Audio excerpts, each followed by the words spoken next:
Hello friends, welcome my new blog. Friends, আজ আমি চলে এলাম বৃন্দাবনের প্রেম মন্দিরে। এটাই সেই মন্দির যেখানে শ্রীমতী রাধা দেবীর সাথে শ্রীকৃষ্ণ লীলা করেছিলেন। সবাই এখন নানান কাজে ব্যস্ত থাকে, কারোর সময় হয় না, কিন্তু তবুও কোনো দিন যদি সময় হয় তো এই প্রেম মন্দির থেকে অবশ্যই ঘুরে যাওয়ার চেষ্টা করো।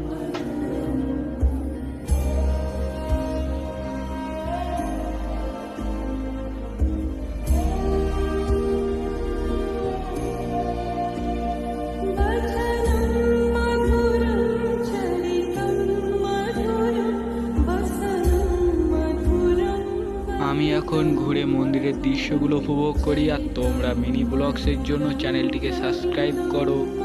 বাই, রাধে রাধে।